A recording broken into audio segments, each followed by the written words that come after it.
हे राजन, श्री कृष्ण ने अर्जुन से कहा, मनुष्यों के समस्त कर्म सांसारिक सुखों की कामना से रहित हैं तथा जिन्होंने अपने कर्म फलों को दिव्य ज्ञान की अग्नि में भस्म कर दिया है उन्हें आत्मज्ञानी संत बुद्धिमान कहते हैं।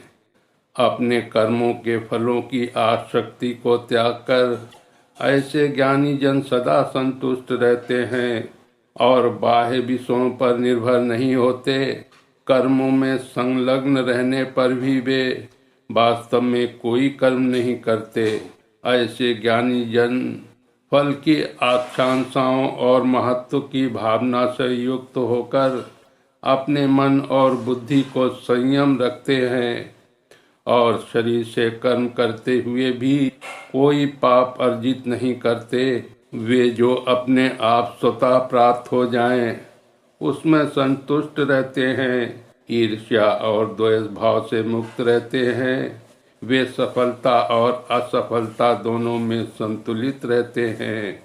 जो सभी प्रकार के कार्य करते हुए कर्म के बंधन में नहीं पड़ते, वे सांसारिक मोह से मुक्त हो जाते हैं और उनकी बुद्धि दिव्य ज्ञान में स्थित हो जाती है, क्योंकि वे अपने सभी कर्म यज्ञ के रूप में भगवान के लिए संपन्न करते हैं और इसलिए वे कर्म फलों से मुक्त रहते हैं। जो मनुष्य पूर्णतया भगवत चेतना में तत्लीन रहते हैं, उनका हवन ब्रह्म है, हवन सामग्री ब्रह्म है और वो पात्र जिसमें आहुति डाली जाती है वो ब्रह्म है। अर्पण कार्य ब्रह्म है और यज्ञ की अग्नि भी ब्रह्म है।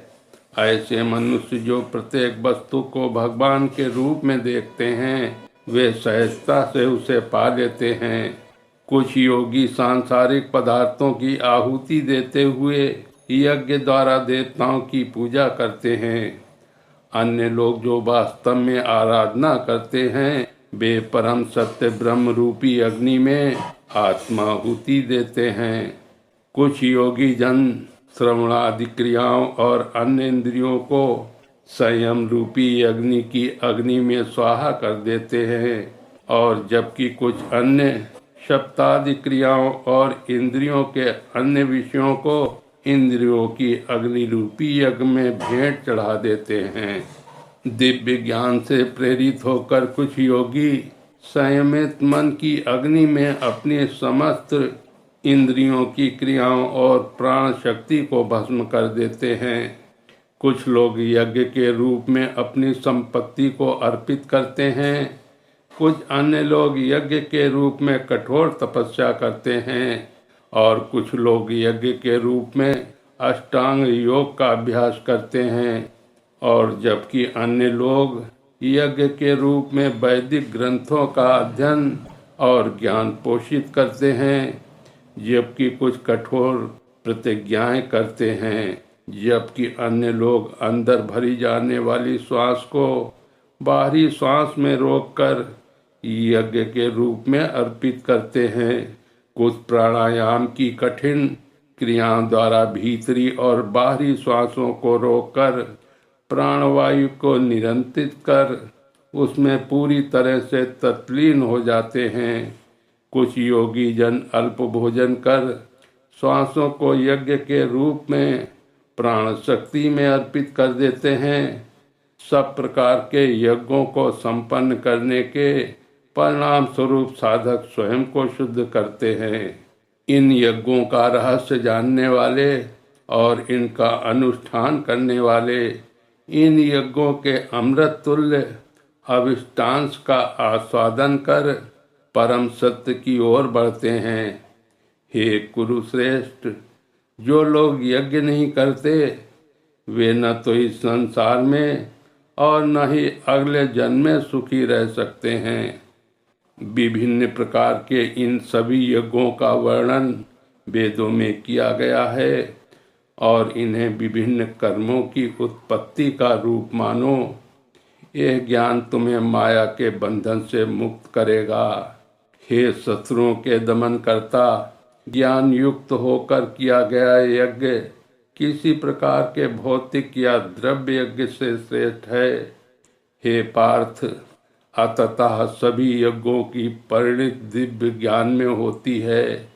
आध्यात्मिक गुरु के पास जाकर सत्य को जानो, विनम्र होकर उनसे ज्ञान प्राप्त करने की जिज्ञासा प्रकट करते हुए ज्ञान प्राप्त करो और उनकी सेवा करो।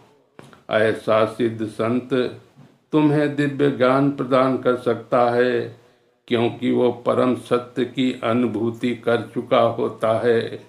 इस मार्ग का अनुसरण कर और गुरु के ज्ञान को प्राप्त करने पर हे अर्जुन, तुम कभी मोह में नहीं पड़ोगे, क्योंकि इस ज्ञान के प्रकाश से तुम यह देख सकोगे कि सभी जीव परमात्मा के अंश हैं और वे मुझ में स्थित हैं। जिन्हें समस्त पापियों में महापापी समझा जाता है, वे भी दिग्ज्ञान की नौका में बैठकर संसार रूपी सागर को पार करने में समर्थ हो सकते हैं। जिस प्रकार प्रज्वलित अग्नि लकड़ी को स्वाहा कर देती है, उसी प्रकार हे अर्जुन, ज्ञान रूपी अग्नि भौतिक कर्मों से प्राप्त होने वाले समस्त फलों को भस्म कर देती है। इस प्रकार इस संसार में दिव्य ज्ञान के समान कुछ भी शुद्ध नहीं है।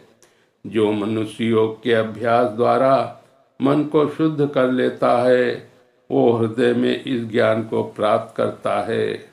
वे जिनकी श्रद्धा अगाध है और जिन्होंने अपने मन और इंद्रियों पर नियंत्रण प्राप्त कर लिया है, वे दिव्य ज्ञान प्राप्त कर लेते हैं। इस दिव्य ज्ञान के द्वारा वे शीघ्र ही परम शांति को प्राप्त कर लेते हैं। किंतु जिन अज्ञानी लोगों में न तो श्रद्धा और न ही ज्ञान है, और जो संदेहास्पद प्रकृति के होते हैं, उनका पतन होता है। संशय युक्त जीवात्मा के लिए न तो इस लोक में और न ही परलोक में सुख है। हे अर्जुन, जिन्होंने योग की अग्नि में कर्मों को विनष्ट कर दिया है और ज्ञान द्वारा जिनके समस्त संशय दूर हो चुके हैं, कर्म उन लोगों को बंधन में नहीं डालते। वे वास्तव में आत्मज्ञान में स्थित हो जाते हैं। अतः तुम्हारे हृदय में अज्ञानता वश जो संदेह उत्पन्न हुए हैं, उन्हें ज्ञान रूपी शस्त्र से काट दो। हे भरतवंशी अर्जुन, स्वयं को योग में निष्ठ करो, उठो, खड़े हो जाओ और युद्ध करो। मेरे प्रिय साथियों, श्रीमद् भगवद गीता का चौथा अध्याय यहीं पर समाप्त होता है। अब आगे श्रीमद् भगवद गीता के 5वें अध्याय में श्री कृष्ण द्वारा कहे गए ज्ञान को सुनाऊंगा। जय श्री कृष्णा। राधे राधे।